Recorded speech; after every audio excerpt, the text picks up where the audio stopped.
Hey everyone, welcome back to the channel. Today I'm bringing you a powerful emotional story about kindness, courage, and the unexpected ways life rewards us. When we choose to do the right thing, even when no one is watching, the story begins inside a luxury 5-star hotel, the kind of place where everything smells like fresh lilies. The lights are soft and golden, and every footstep echoes gently across the polished marble floors. This hotel had a strict reputation for excellence. Every employee had to look perfect, speak perfectly, and handle every situation without a single flaw. And tucked quietly behind the reception desk, working nervously with his ID badge still shining like brand new, was a young intern named Ayan. He was shy, soft-spoken, always looking down when someone spoke to him, and this was only his 3rd week on the job. He had been trying his best to blend in, hoping he didn't embarrass himself or give his supervisors a reason to send him home. And today he was especially anxious because the CEO of the entire hotel chain was visiting for a surprise inspection. People whispered about it in the hallways all morning. They had never seen him in person before, only heard that he was strict, demanding, and could fire an entire department if he didn't like how they worked. So naturally, everyone was on high alert. Every shirt was perfectly ironed, every smile a little too stiff, and every movement a little too careful. Ayan felt like his heart was pounding so loud the guests at the front desk might hear it all. He wanted was to get through the day without messing up, but life had something different planned for him. It started with the sound of a luggage wheel rattling unevenly across the floor. A young woman approached the reception desk. She seemed lost and unsure, her eyes scanning the area like she wasn't hearing the noises around her. She moved her hands in small gestures as if trying to get someone's attention, but no one understood what she was trying to say. The senior staff exchanged quick looks with each other and quietly avoided stepping forward. Ayan didn't understand why until the woman finally reached the desk and gently tapped the counter. She looked directly at the receptionist and used sign language to greet her instantly. The receptionist froze. Another staff member shook his head slightly and whispered, "She's deaf."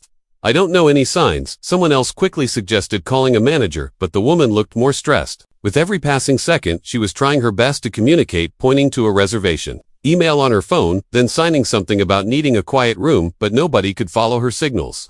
She wasn't angry, just frustrated and embarrassed, like she was used to people not understanding her. And then it happened. Ayan didn't even realize he had stepped forward until he found himself standing beside the desk. His hands were shaking, but he knew what he had to do. He tapped the receptionist's arm lightly and whispered, "I can try." She turned toward him, eyebrows raised. Ayan swallowed hard and lifted his hands slowly. Then he began signing. "Hello, my name is Ayan. How can I help you?" The woman's face instantly softened, her shoulders relaxed, and the tension in her eyes faded. She smiled warmly and signed back, "Thank you so much. I didn't think anyone here would understand me." Everyone behind the desk stared, mouths slightly open. Even the guests in line looked impressed. Ayan's cheeks turned pink as he continued signing carefully. He had learned sign language years ago because his childhood best friend was deaf. They drifted apart over time, but Ayan never forgot the signs, and now those lessons were suddenly saving the day. The woman explained she had requested a room away from noise because she relied on vibrations to sleep, and loud hallways made it difficult for her. She also needed a visual alert system for the doorbell instead of a sound-based one. As she signed, Ayan translated every detail to the receptionist, who quickly updated the reservation. The woman breathed out in relief, thanking him again and again.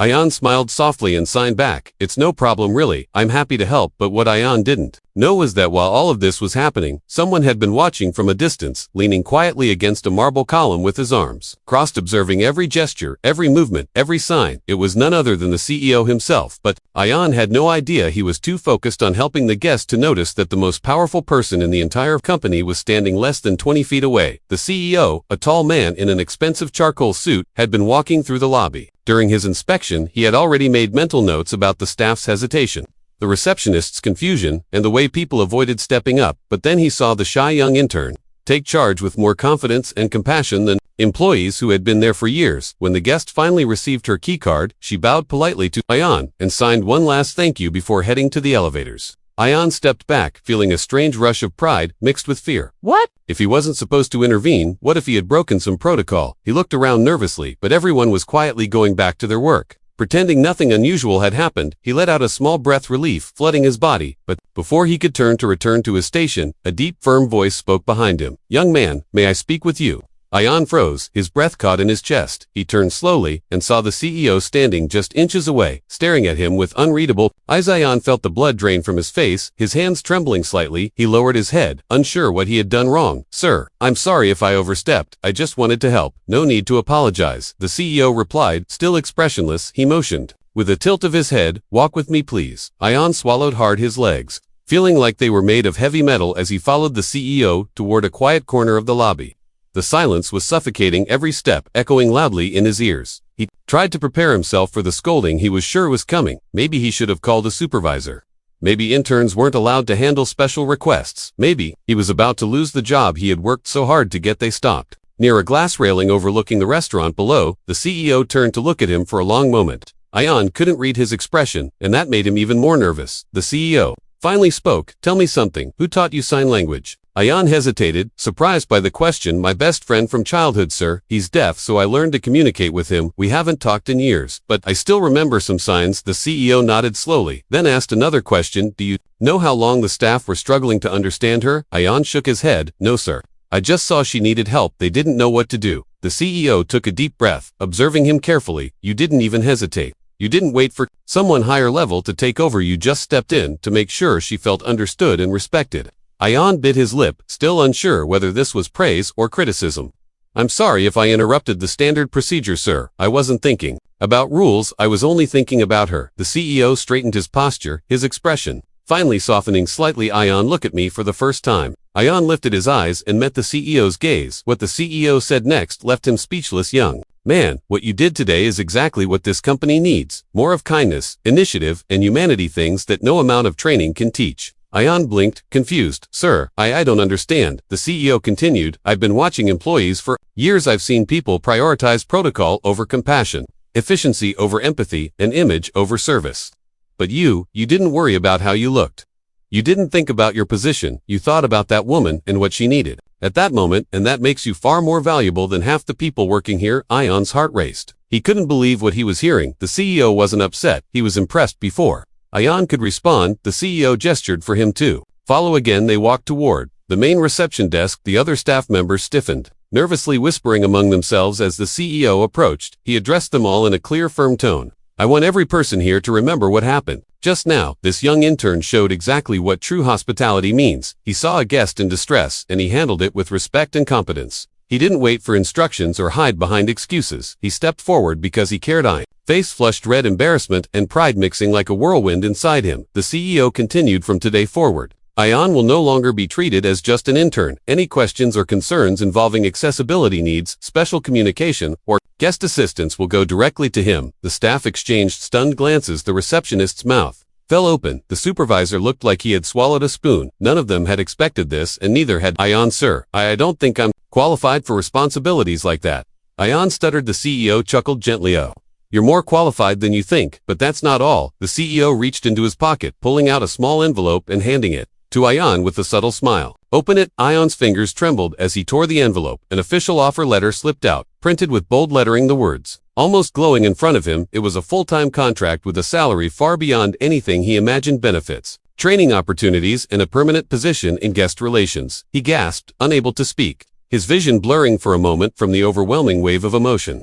"I don't understand, sir. Why me?" The CEO placed a hand on his shoulder. "Because you care, Ayan, because you did the right thing when no one was watching, because you reminded me of the kind of service this company was built on." Ayan felt tears prick at the corners of his eyes, but he blinked them away, not wanting to cry in front of everyone. The CEO leaned in slightly and said one more thing. "When that guest checked in, she also asked to meet the person who helped her." Ayan's eyes widened. "She did?" The CEO nodded. "She said she hadn't felt that understood in a long time, and she wanted me to know that you made her feel safe, comfortable, and welcome." Ayan pressed a hand against his chest, overwhelmed. "Is she still here?" "Yes," the CEO replied, pointing toward the elevators. "She's waiting in the lounge." Ayan walked with shaky steps toward the lounge, the CEO following. Behind him, the quiet hum of conversation filled the airy room, large windows letting in warm sunlight, and there she was, the deaf guest, sitting gracefully on a cushioned chair, her hands resting on her lap. When she saw Ayan, she smiled warmly, signing, "Hello again." Ayan signed, "Hello, I hope your check-in went smoothly." The woman nodded, then signed, "Thank you for helping me. Earlier, most people get frustrated with me or avoid me, but you treated me like everyone else." Ayan smiled shyly. "It was nothing. Really, I'm glad I could help." The woman signed something longer, and Ayan's eyes widened as he translated, "Your kindness made my day. I hope the people you work with know how lucky they are." The CEO, who had been standing quietly behind them, stepped forward at that moment. "Actually, they're starting to understand it now." The woman laughed silently, covering her mouth, surprised that the CEO was directly behind her. Ayan felt the weight of the moment settling in his heart. He had always been shy, Always afraid to speak up, always afraid to be seen, yet today, he had been seen more clearly than ever before, not because he wanted attention, not because he tried to stand out, but because he chose kindness, and that choice changed his entire future. The CEO thanked the guest personally, promising that measures would be taken to better train the staff on accessibility needs and to create a more inclusive environment. Throughout the hotel chain, as the guest headed toward the elevator, she signed, "Goodbye, and thank you again, Ayan," returned the gesture, watching her disappear behind the elevator doors. He exhaled deeply, a wave of satisfaction and relief washing over him. The CEO walked beside him, placing a reassuring hand on his shoulder. "Ayan, today, you reminded everyone here what true service looks like. You may be quiet, but your actions speak louder than any words ever could." Ayan nodded, grateful, humble, and still stunned by everything that had happened. He looked around the lobby, watching employees go about their work, but something felt different. He didn't feel invisible anymore. He didn't feel like just a nervous intern. He felt like he belonged. He felt capable, confident, even proud. As the day went on, staff members approached him one by one, offering congratulations, asking him to teach them basic signs, and apologizing for not stepping in earlier. Ayan helped them, patiently smiling, gently as he guided them through the gestures, learning the sign for welcome, thank you, room, elevator, and more. And for the first time, he didn't feel nervous teaching people. He felt empowered. The CEO returned later, handing him a printed schedule. "This is your new training curriculum. You'll be assisting our accessibility department. Starting next week, our hotels need people like you." And I meant what I said earlier. This isn't a temporary role.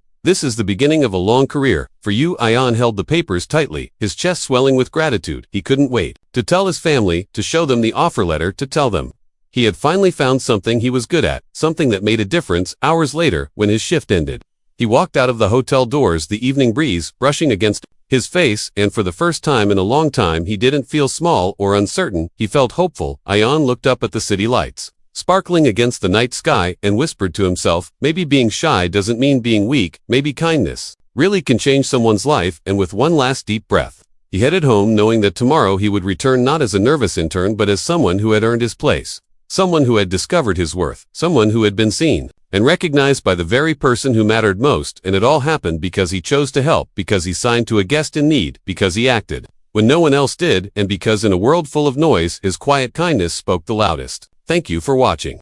And if this story touched your heart, don't forget to like, share, and subscribe, because there are so many more inspiring stories coming your way. Stay kind, stay humble, and I'll see you in the next video.